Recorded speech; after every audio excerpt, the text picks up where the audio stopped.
Yeah. This is Dr. Lakshmi Narasimhacharyalu, Professor in ECE, Department of Electronics and Communication Engineering, St. Peter's Engineering College, Hyderabad. I would like to deliver a lecture on skywave propagation characteristics. So here we used to take what is the skywave propagation.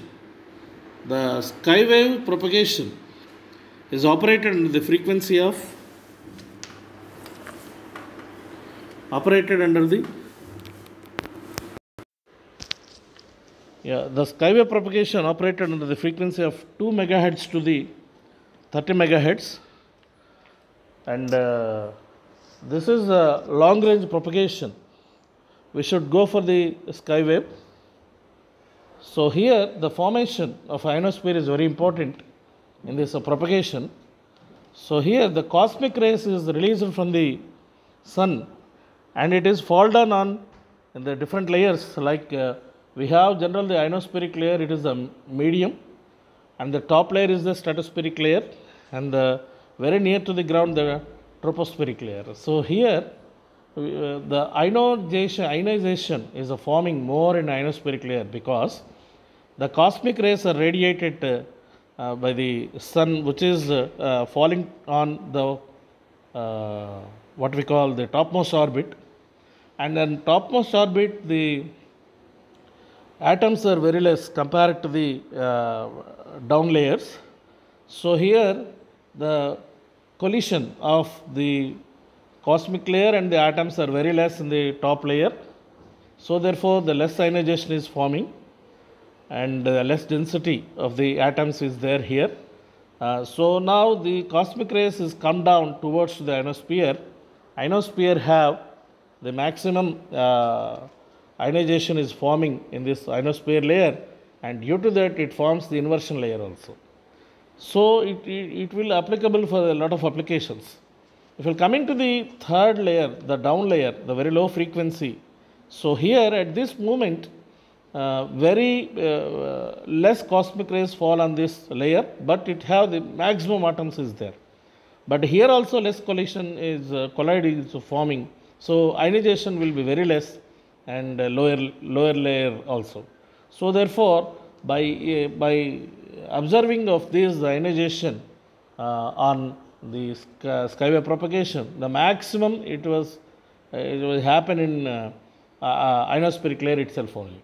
So therefore the ionospheric layer, what is generally happen, if the density changes, then automatically wave penetration will be different. If you are coming to that, the lower density to the higher density layers, so the wave will be tilt back, so the reflections will be formed. So that principle is applicable here in the skywave propagation. So we will coming to this slide 1, the sky waves are reflected from the ionized layer of atmosphere back down to Earth's surface, and is useful for very long range distance communication, and this is applicable for the very long range distance communications, which is in between the 2 to 30 megahertz of frequency. When the frequency increases, the waves signal power will be increases generally. So therefore the increasing the frequency which is in between 3 megahertz to 30 megahertz, the reflection of this signal is depends on the frequency of the signal. So therefore if we will take the frequency of the signal will be increases, then the reflections of the signal is more compared to the lower frequencies. So they can travel a number of layers back and forth between the ionosphere and the Earth surface. So just now I told, ionospheric layer it is the middle, the above one layer is there, outermost layer, and below one layer is there. Both layers have ionization density is very less, and which is in general the D and F2 layers, we say that. So now we will coming to the sky wave is often called the ionospheric wave propagation. So here good example for this is ionosphere. What is the, for example, in the olden days we used to take almost all people are listening only radio. So therefore what is the radio? Radio is operating from the Ceylon, which is in Sri Lanka generally. So generally used to take the signal strength will be varying with respect to the frequency. Already I told the frequency is a very sensitive parameter in the communication system. So therefore here If the frequency will vary, every parameter should be changes in the signal. So therefore, the radio communication, you say, from Sri Lanka, they were transmitted a signal from the Sri Lanka to India. So India have the n number of states is there. For example, the southern state, Chennai, Andhra Pradesh, Karnataka, like this. For example, you used to take the band of 21 meters wavelength. So the signal strength will be different, and which is very near to the Sri Lanka compared to the northern states of the India. So therefore, it will gives the 21 meters of signal strength. If the signal strength will be varying, the wavelength will be decreases to the 19 meters, then the wavelength is reduced, the transmitting the signal to up to the Madhya Pradesh. And again, the signal strength will be varied again, the frequency increases, then automatically wavelength reduced. So that wavelength is 15 meters, for example, then it may be applicable for the Delhi, Punjab, that states. It will be receive the signals. This is about the skywave propagation. Good example, the radio communication in the olden days. And now we used to take generally in a skywave propagation, we have the different layers, ionospheric layers. That is a D layer, E layer, F1 layer, and F2 layer. What these are? These are 4 layers is there. Maximum ionization density will be applicable in E and F1 layers generally, and the D and F2 layers have the less ionization density. So here the D layer, what is the D layer? In figure itself, the D layer is very near to the earth surface, which is about from the earth surface it is near to 50 to 90 kilometers in between, and from the 90 to 140 kilometers E layer, 140 to 250 kilometers F1 layer, 250 to 400 kilometers F2 layer. So here according to this, the densities also changes. So therefore the critical frequency will change. The critical frequency for this, the E and F layer, E layer is maximum up to the 2 megahertz only, not more than that. E layer of 2 or 3 megahertz. If you come into the F1 layer, critical frequency is 5 megahertz.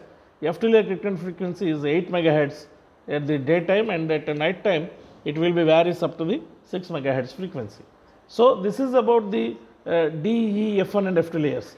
Generally, all layers will be acting in a daytime, but in night time, F layer should be active. F1 and F2 combination, we call it as a F layer, which will be activate in night time, but daytime all layers should be activate, and most of the time D and E layer will be specially operated in daytime only, which will not be operated in night time. Of course, the E layer some little bit will be operated, but the sporadic E layer, that is a different case. So here the ranges already you know that, which is the ranges is D layer, the 25 to 55 miles, it is in kilometers, 50 to 90 kilometers, like this. Already know that. This is the structure of the ionospheric layers.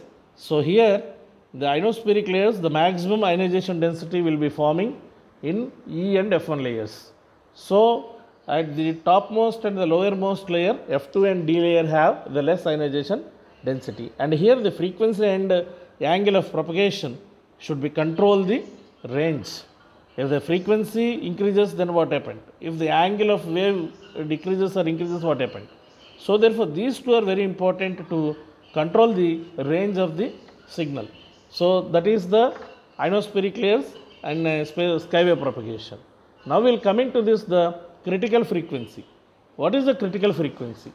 Critical frequency is for any given time, each ionospheric layer has a maximum frequency at which the radio waves can be transmitted vertically and reflected back to earth. This frequency is known as critical frequency. But in this slide, just to observe that the critical frequency for a given layer is defined as the highest frequency of a wave that will be returned to the earth by that layer having been beamed normally at it. So the maximum, when it should be reflected back, when the wave is tilted back towards the earth's surface, that is the maximum frequency. That is the critical frequency. Then the critical frequency in the ionospheric layer, that is the vertical incident angle. You say that if the wave is transmitted towards to the sky, when it reflected back, that tilt back, that angle is called the critical frequency angle. So here theta I, incident angle, must be 0. incident angle must be 0, because we used to take the relation for the ionospheric conditions, the refractive index is equivalent to the under root over 1 minus 81n by f square, where n is the refractive index and n is the number density of the electrons. So therefore here, by using of this Snell's law, the refractive index is equal to incident to the refractor. So sin theta I by sin theta r, or sin theta r, which is equal to, instead of n, you say refractive index sin theta I by sin theta r, where theta is the condition. What is the condition for the critical frequency? You say that I equal to 0. So therefore sin theta is 0. 0 by anything? 0 equal to under root over 1 minus 81n f square.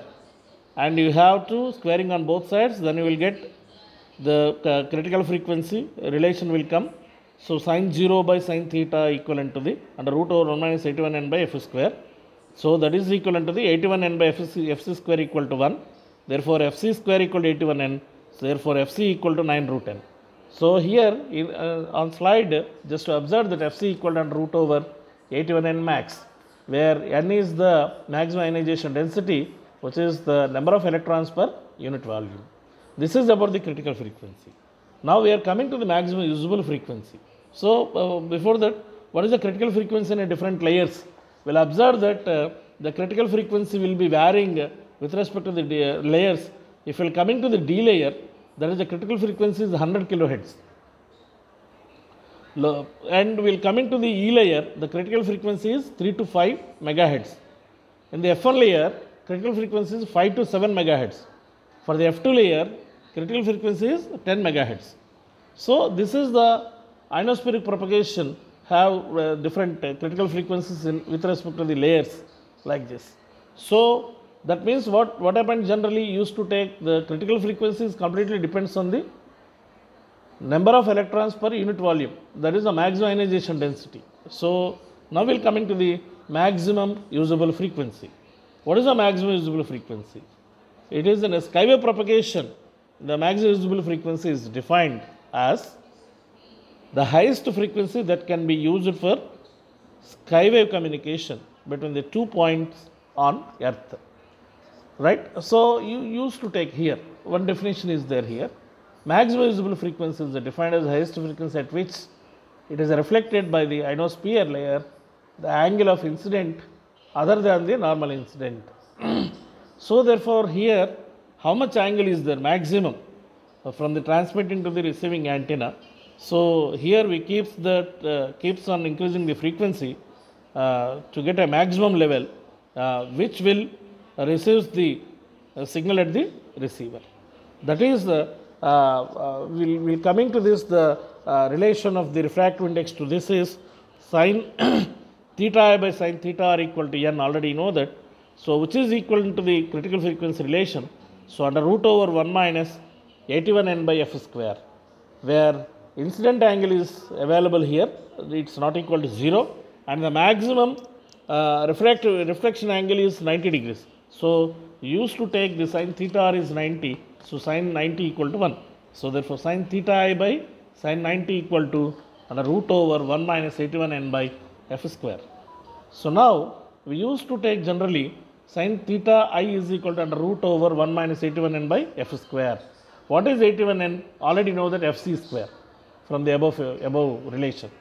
So you may use that fc square instead of 81n. So therefore sin theta is equal to under root over 1 minus fc square by f maximum usable frequency square.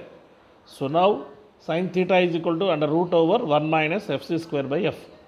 Again squaring on both sides, sin square theta is equal to 1 minus fc square by f maximum usable frequency square. So again you will get 1 minus sin square theta is equal to fc square by f muff square. Again 1 minus sin square theta equal to cos square theta. Cos square theta equal to fc square by f muff square. Therefore from that f maximum usable frequency square equal to fc square by cos square theta, which is equal to f maximum usable frequency equal to fc secant theta. So you may observe in that figure maximum usable frequency equal to fc into secant theta. So this is the derivation for the maximum usable frequency. And the maximum usable frequency depends on time, These parameters are very important. Time, day, distance, direction and solar activities. This is the dependent parameters of the maximum usable frequency. So here the maximum usable frequency is the highest frequency that can be used by skywave propagation. And here just the maximum usable frequency generally the 3 times of the critical frequency. So the optimum frequency is usually only 80 to 90% of the maximum value generally. So therefore optimum usable frequency is 0.85 of the maximum usable frequency. So therefore 0.85 into maximum usable frequency, that's equivalent to the 0.85 into Fc secant theta I, where atmospheric conditions changes with respect to the day or time, right? That's why this is a very important. The optimum usable frequency only 85% of the or 80% of the maximum usable frequency. So now we will come into this, the skip distance. What is the skip distance generally? The skip distance is the shortest distance from a transmitter or transmitting antenna measured along the earth's surface at which the skywave of a fixed frequency that is greater than the critical frequency. So that means what actually? The minimum distance between the transmitter and receiving antenna for the minimum frequency due to the skywave propagation. That means just to observe that this is the definition. The minimum distance from the transmitter to the input on ground at which of a given frequency will return to the earth by the ionosphere is called the skip distance. Just to observe that in the figure itself, we have the n number of rays will be there. What is the first ray? The low frequency is there, the ray will tilt like this. Next little bit frequency increases, then the angle also changes here. So the wave penetrate reflected like this.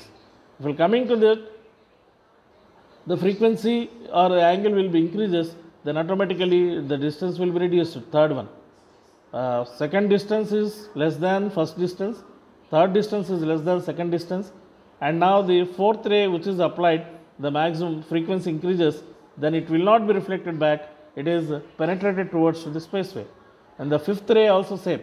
So therefore these two rays are called the escape rays or penetrated in space wave. So that means they above the particular range. So now the ionospheric layer, the sixth ray which is also reflected back. Okay. So here out of these, which one have the minimum distance between transmitter and receiver? The third ray. So therefore this distance is called the skip distance. The skip distance is related to the critical and maximum usable frequencies. So therefore from the above equation, again we used to take generally the skip distance is the change of angle theta I, the transmitting antenna, then the skip distance will be vary automatically. And the skywave propagation is possible for only greater than skip distance. Where the skywave propagation is possible, minimum skip distance is required. That means the minimum critical frequency is required. Then it is possible to give this skywave propagation. So now we will come into the skip distance, which is the equations of the F max and the F critical, I mean the maximum usable frequency and the critical frequencies. Already know that from that relation, you used to take F muff is equal to Fc into under root over 1 plus d by 2h whole square. So now again the ratio of the F maximum usable frequency to the critical frequency equal to under root over 1 plus d by 2h whole square. From this relation, so squaring on both sides, F muff square by Fc square equal to 1 plus d by 2h whole square. Then you will get the resultant equation is d by 2h whole square equal to F muff by Fc whole square minus 1. So again the square root on both sides, then d by 2h is equal to under root over F maximum usable frequency by critical frequency whole square minus 1. So skip distance is equal to the 2h into of that multiplication. What is the F muff by Fc whole square minus 1. So that is the resultant equation given on the screen. So here where d skip is the skip distance, that is the minimum distance required for the skywave propagation, and h is the height at which the reflections occur, that is from the earth surface, and the maximum usable frequency, already know that what is the maximum usable frequency and a critical frequency. This is about the skip distance. For the skywave propagation, it requires the minimum skip distance. And now the virtual height. What is the difference? Actual height is different, virtual height is different. The virtual height of ionospheric layer is the equivalent altitude of a reflection that would produce the same effect as the actual refraction. Just to observe that where hv is equivalent to the ct by tau. So, where c is the speed of the light, which is equal to 3 × 10 power 8 meters per second, and t is the round trip time. So, here in general you used to take the frequency, how the signal is passing. It is the ionosphere. Above the maximum peak level is the virtual height, virtual reflection height, and the actual reflection height is here. A indicates like that, V indicates like that. So, that is the HV, virtual reflection height, which is equal to Ct by 2. What are the applications of this skywave propagation? Skywave propagation is used in generally where the applications, what are that? Satellite communication, mobile communication, and the AM broadcasting, a good example for the skywave propagation, and point-to-point communication. This is also applicable for the skywave propagation. Now, we will coming to this.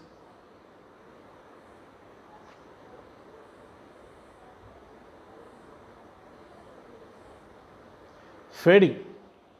Fading is a during the signal transmission, it has some signal disturbances is there.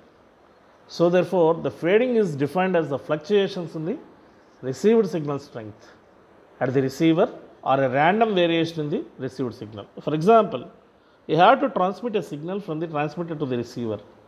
During the transmission time, that means the signal will be passed through the space. It have a lot of losses. How many types of losses will occur actually? Reflection losses is there, refraction losses is there, diffraction losses is there, attenuation losses is there, rain losses is there, atmospheric losses is there, temperature losses is there, antenna pointing losses is there, attenuation, all losses will come into the picture. That is called the path losses generally. So, therefore, any type of losses will occur, but you used to take the generally fading may be classified in terms of the duration of variation of the signal strengths. So, the rapid fluctuations, short term fluctuations, and the long term fluctuations. The three types of variations will be there. Rapid, it should be instantly, it may change. So, the short time, it may take some instantaneously. So, the long term fluctuations after some time, like this. So, therefore, the various types of the fading are as follows generally. The selective fading, which is at the high frequency conditions. Interference fading means co-channel interference is there. Intersymbol interference is there, which is all in communication, already you know that. And interferences will be occurs due to the what we call the reflection, refraction, diffraction, or any path losses will come into the picture. Interference, noise interference also there, and what we call the noise means the external, internal, so many noises will become, right. And the absorption fading, somewhat signal will be hit to the obstacles, like attenuate the signal by absorbing the signals by somewhat obstacles. And the polarization, it is completely depends on the antenna pointing losses. This will be gives the polarization fading. And the skip fading means the minimum distance is required for traveling a wave in a skywave propagation. So, skip distance, already we discussed all these things. Now, this is about the skywave propagation, and here the skywave propagation we discussed the critical frequency, maximum visible frequency, skip distance.